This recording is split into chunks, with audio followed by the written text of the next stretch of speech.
आप देख रहे हैं डार्क फाइल्स। तो चलिए बढ़ते हैं आज की इस कहानी की ओर।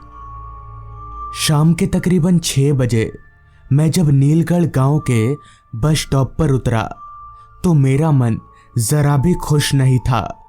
कभी सोचा नहीं था कि इस कारण से गांव आना पड़ेगा।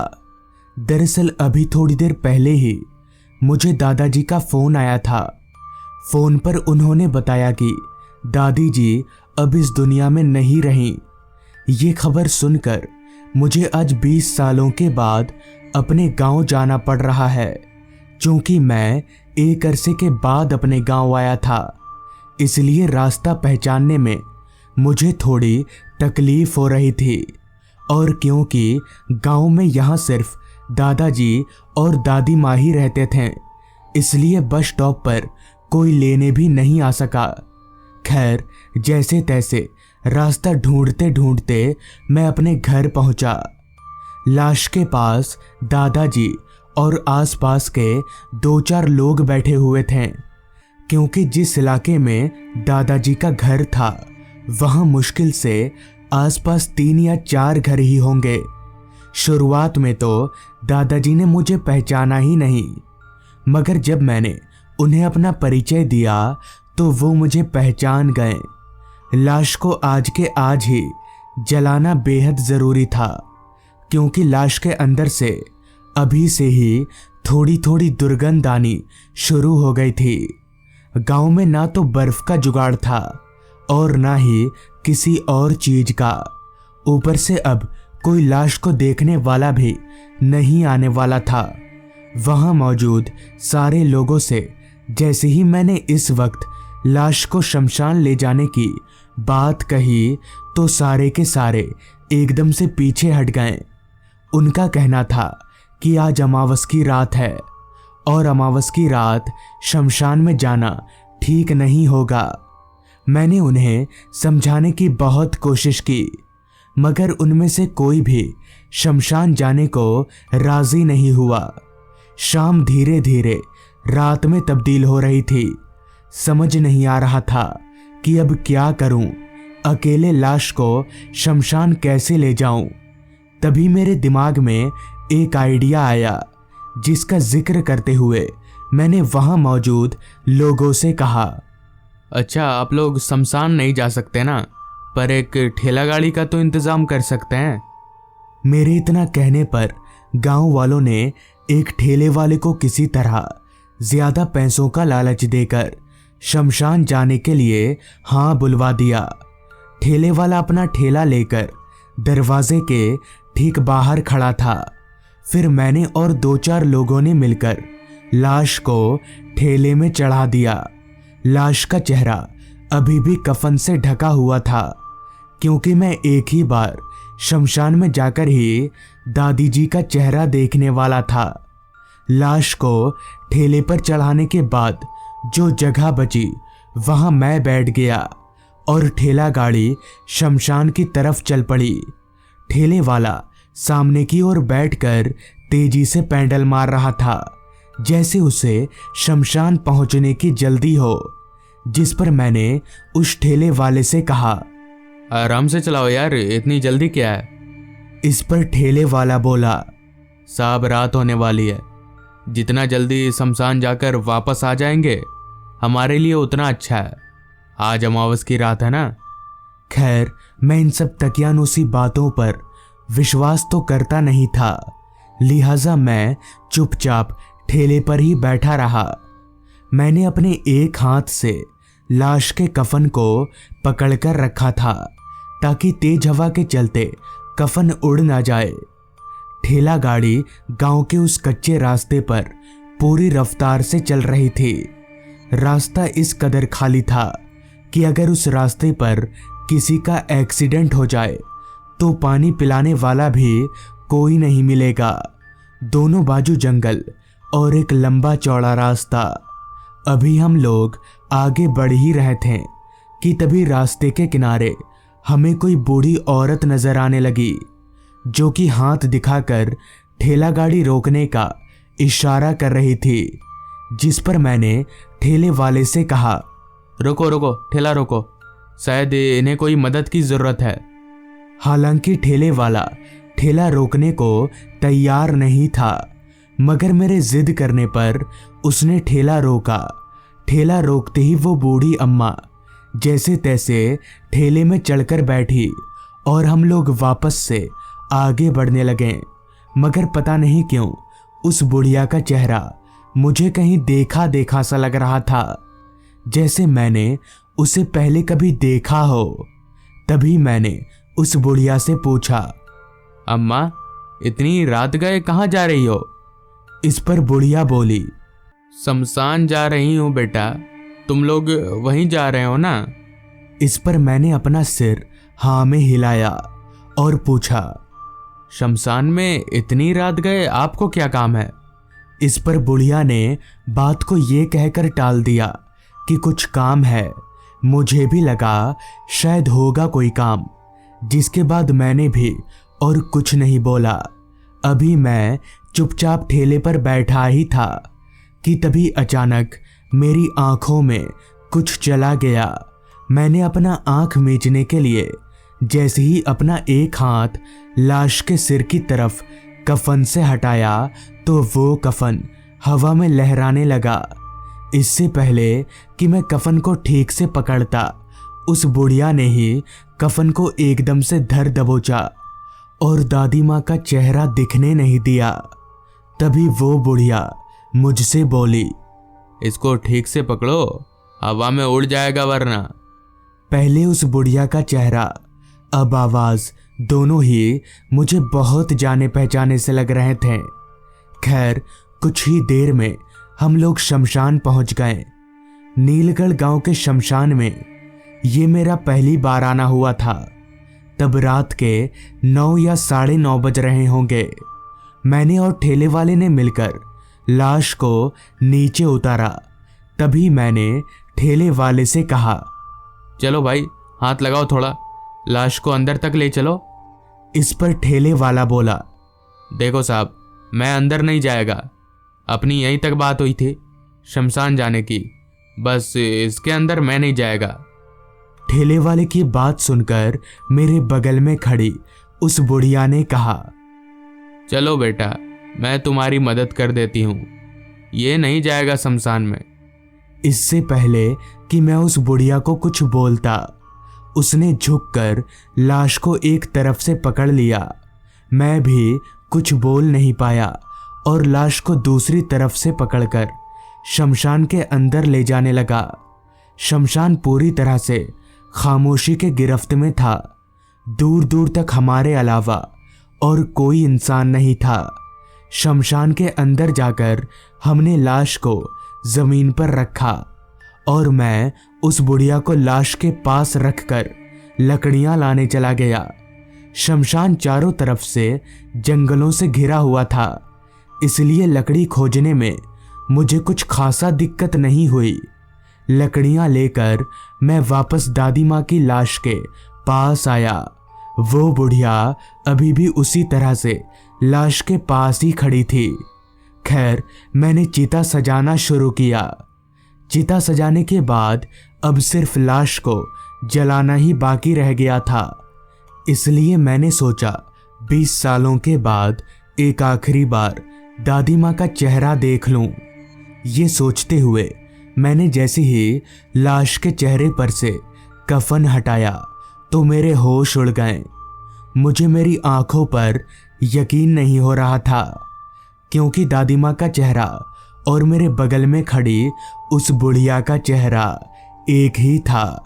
मतलब ये कि वो बुढ़िया कोई और नहीं बल्कि मेरी दादी माँ की आत्मा थी। तब जाकर मुझे समझ आया कि इनका चेहरा मुझे कहीं देखा देखा सा क्यों लग रहा था, और 20 सालों में मैं अपनी दादी माँ का चेहरा लगभग भूल चुका था, इसलिए मैं उन्हें पहचान ही नहीं पाया। मैंने एक नज़र दादी माँ की आत्मा की तरफ देखा तो वो मुझे देखकर मुस्कुरा रही थी। दादी माँ की आत्मा को देखकर पता नहीं क्यों उस वक्त जहाँ मुझे डर लगना चाहिए था, वहीं मेरी आंखों में आंसू थे। किसी तरह से मैंने लाश का दाह संस्कार किया और दाह संस्कार करते ही दादी माँ की आत्मा मेरी आंखों से ओझल हो गई। फिर मैं शमशान से बाहर निकला और सीधे घर चला गया। उस दिन के बाद से दादी माँ की आत्मा मुझे कभी नहीं दिखी। दादाजी अब मेरे साथ शहर में रहते हैं। आज उस घटना को 6 साल बीत चुके हैं, मगर अभी भी मुझे दादी माँ का वो मुस्कुराता हुआ चेहरा अच्छे से याद है और शायद मैं अपने जीते जी उस चेहरे को कभी नहीं भूल पाऊंगा। तो दोस्तों, ये थी आज की कहानी। अगर आपको ये कहानी पसंद आई हो तो चैनल को ज़रूर सब्सक्राइब कर लें। तो मैं आपका दोस्त आर्यन जल्द ही मिलूंगा आपसे ऐसी ही एक कहानी के साथ। सुबह सुबह नहा धोकर मैं जब ऑफिस पहुंचा तभी मेरे फ़ोन पर मेरी पत्नी का कॉल आया। मैंने फ़ोन उठाया तो सामने से उसने बताया कि उसके पिताजी यानी मेरे ससुर जी अब उनकी तबीयत दिन पर दिन बिगड़ती जा रही है। लग नहीं रहा कि वो अब ज़्यादा दिनों तक बच भी पाएंगे और उनकी ये इच्छा है कि वो अपने आखिरी वक्त पर मुझे देखें। हालांकि ऑफिस में काम बहुत ज़्यादा था, मगर ससुर जी की ये इच्छा मैं ठुकरा भी नहीं सकता था। इसलिए मैंने अपनी पत्नी को हाँ बोल दिया और उसे ये जानकारी दे दी कि मैं आज ऑफिस का काम ख़त्म करके यहाँ से निकल जाऊँगा। इतना कहकर मैंने फ़ोन रख दिया। मेरा ससुराल यहाँ से तकरीबन 150 किलोमीटर दूर है। वहाँ पहुँचने के लिए सबसे पहले मुझे ट्रेन पकड़ना होगा, फिर बस और ऑटो रिक्शा पकड़कर वहाँ पहुँचूँगा। जितना मुश्किल ये सुनने में लगता है, असल में उससे भी ज़्यादा मुश्किल है और यकीनन मुझे ससुराल पहुँचते पहुँचते रात हो ही जाएगी। खैर, अब मेरे हाथ में तो कुछ था नहीं, तो मुझे ये मुश्किल भरा काम करना ही पड़ेगा। ठीक शाम के 6:30 बजे ऑफिस से मेरी छुट्टी हुई। ऑफिस बैग मैं अपने रूम में ना ले जाकर ऑफिस में ही रख कर स्टेशन की तरफ निकल पड़ा। स्टेशन पहुंचकर मैंने ट्रेन पकड़ा और वहीं से मेरा सफ़र शुरू हो गया। ठंड का मौसम था, इसलिए ट्रेन में ज़्यादा लोग नहीं थे। खैर, मैं जब ट्रेन से उतरा तो तब घड़ी में शाम के 7:15 बज रहे थे। मैं स्टेशन से बाहर निकला। स्टेशन के बाहर ही बस स्टॉप था, लिहाजा मैंने वहाँ से भट्टापुर जाने वाली बस पकड़ ली। भट्टापुर एकदम लास्ट स्टॉप था, तो मैं आराम से बस में एक झपकी ले सकता था। अभी मैं ये सोच ही रहा था कि तभी कंडक्टर मुझसे भाड़ा लेने के लिए मेरे पास आया। मैंने उसे भाड़ा तो दिया ही, पर साथ में ये भी कह दिया कि मुझे भट्टापुर जाना है। अगर बस वहाँ पहुँच जाए तो वो मुझे उठा दे। कंडक्टर ने मेरी बात पर हामी भरी और वो वहाँ से आगे चला गया। उसके जाते ही मैंने जो आंख बंद किए, फिर नींद ने कब मुझे अपने आगोश में ले लिया पता ही नहीं चला। ना जाने कितनी देर बाद, मगर जब मेरी आंख खुली तो बस पूरी तरह से खाली पड़ी हुई थी और एक जगह पर रुकी हुई थी। मुझे काफ़ी हैरानी हुई कि अब ये बस को क्या हो गया और सारे के सारे लोग कहाँ चले गए। लिहाजा मैं बस से नीचे उतरा और चलकर जब बाहर आया तो मेरी हैरानगी की कोई सीमा ना रही, क्योंकि बस भट्टापुर गांव के स्टैंड पर खड़ी थी। वो कंडक्टर वहीं पास ही में किसी से बातें कर रहा था। मुझे बड़ा गुस्सा आया कि आखिर इस कंडक्टर के बच्चे ने मुझे जगाया क्यों नहीं।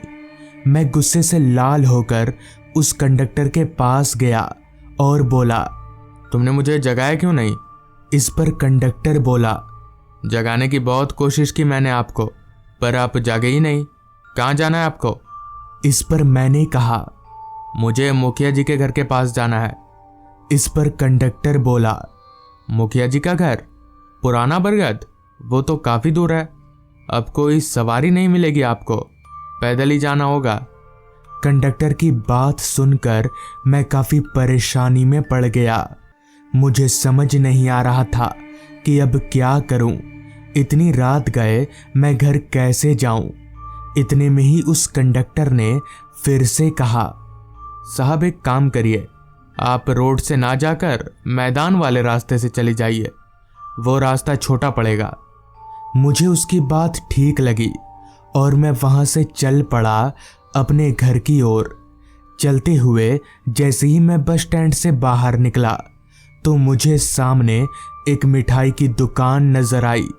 मैंने सोचा इतने दिनों के बाद अपने ससुराल जा रहा हूँ, क्यों ना थोड़ी मिठाइयाँ ही लेता चलूँ। इतना सोचकर मैं मिठाई खरीदने उस दुकान में घुस गया। वहाँ से मैंने कुछ मिठाइयाँ खरीदी और वापस से अपनी मंजिल की तरफ आगे बढ़ने लगा। हालांकि अभी ज़्यादा रात नहीं हुई थी, पर क्योंकि वो एक ग्रामीण इलाका था इसलिए रास्ता पूरी तरह से सुनसान हो रखा था। एक हाथ में मिठाइयों से भरा थैला और दूसरे हाथ में मोबाइल टॉर्च लिए मैं आगे बढ़े जा रहा था। जैसा कि उस कंडक्टर ने बताया था कि मुझे रास्ते में ना जाकर मैदानी रास्ते से जाना है, तो मैंने वैसा ही किया। रास्ते के एक छोर से मैं नीचे मैदान में उतर गया और मैदानी रास्ते से होकर आगे बढ़ने लगा। दोनों तरफ से घिरे रास्ते के मुकाबले खुले मैदान में चलने पर मुझे ज़्यादा ठंड लग रही थी। हवाओं का तो ये हाल था जैसे कोई बर्फ के गोले फेंक कर मार रहा हो। अभी मैं उस खुले मैदान में चल ही रहा था कि तभी सन्नाटे को चीरती हुई एक आवाज ने मेरे कानों में दस्तक दिया। वो आवाज कुछ अजीब तरह की थी, जैसे दो पत्थर आपस में टकरा रहे हों। मैंने एक नज़र अपने आसपास देखा, मगर वहां दूर दूर तक मेरे अलावा और कोई नहीं था। तो फिर ये आवाज़ कहाँ से आ रही होगी? सवाल तो यही था, पर इसका जवाब मुझे मिल नहीं पा रहा था। खैर, मैं चलता रहा। अभी मैं चल ही रहा था कि तभी वो आवाज़ और तेज हो गई, जैसे कहीं आसपास से ही आ रही हो। मैं और भी ज़्यादा चौकन्ना हो गया। मैंने उस आवाज़ को थोड़ा और ध्यान से सुनने की कोशिश की तो पता चला कि वो आवाज़ कहीं और से नहीं बल्कि मेरे पीछे से ही आ रही है। मैं हड़बड़ाते हुए पीछे पलटा, मगर अजीब बात तो ये थी कि मेरे पीछे दूर दूर तक कोई नहीं था। मुझे लगने लगा था कि ज़रूर मेरी तबीयत बिगड़ गई है। इतना बड़ा वहम मुझे नहीं हो सकता है। ये सोचकर मैंने अपने चलने की रफ्तार को और भी तेज कर दिया।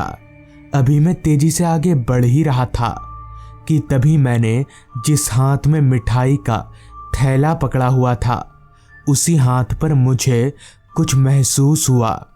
किसी ने मेरे उस हाथ को पकड़ लिया, पर मुझे ऐसा महसूस नहीं हो रहा था कि वो किसी इंसान का हाथ हो, बल्कि ऐसा लग रहा था जैसे किसी पत्थर के हाथ ने मेरे हाथ को पकड़ा हो।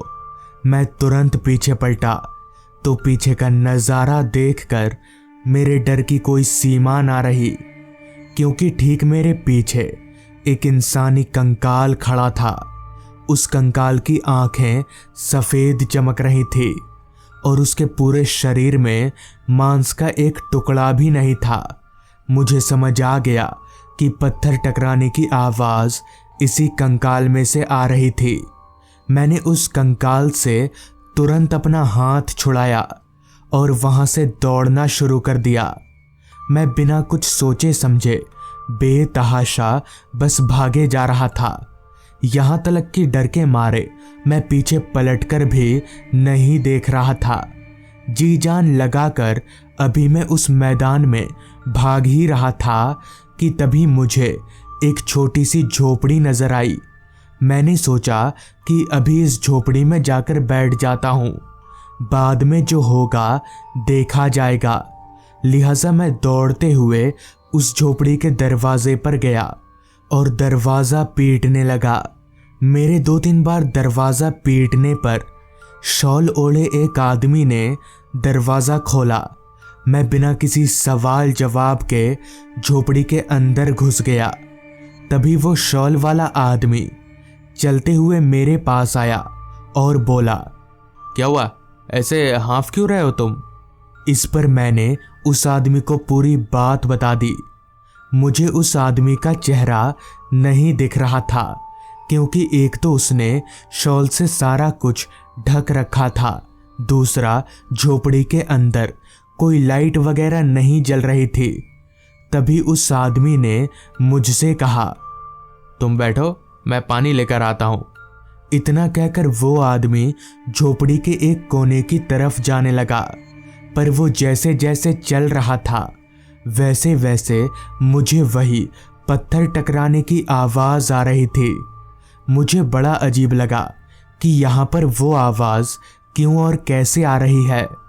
इतने में ही वो आदमी पानी का ग्लास लेकर मेरे पास आया, पर वो जैसे ही पानी देने आगे बढ़ा कि तभी उसके शरीर पर से वो शॉल नीचे ज़मीन पर गिर गया।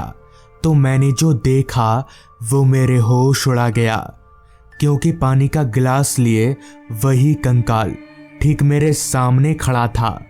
मेरा माथा सुन्न हो चुका था, कुछ सूझ नहीं रहा था कि अब फिर से पीछा कैसे छुड़ाऊं, क्योंकि मेरे पास वहां से भागने के अलावा दूसरा कोई चारा नहीं था। तो मैंने वही किया। उसी वक्त मैंने वहां से दौड़ लगा दी। हड़बड़ी में मिठाई का थैला मैं वहीं पर छोड़ आया। भागते भागते मैं सीधे अपने ससुराल जाकर ही रुका। सबको मैंने ये बात बताई तो सबने ये कहा कि ऐसे रात में मिठाई वगैरह नहीं लानी चाहिए, और ख़ासकर सुनसान रास्तों से तो कभी भी नहीं।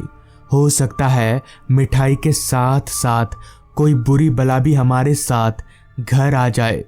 ये सब सुनकर मैं काफ़ी डर गया, और उस रात के बाद से मैं रात में कभी भी मिठाई लेकर कहीं नहीं जाता। तो दोस्तों, ये थी आज की कहानी। अगर आपको ये कहानी पसंद आई हो तो चैनल को ज़रूर सब्सक्राइब कर लें। तो मैं आपका दोस्त आर्यन जल्द ही मिलूँगा आपसे ऐसी ही एक कहानी के साथ।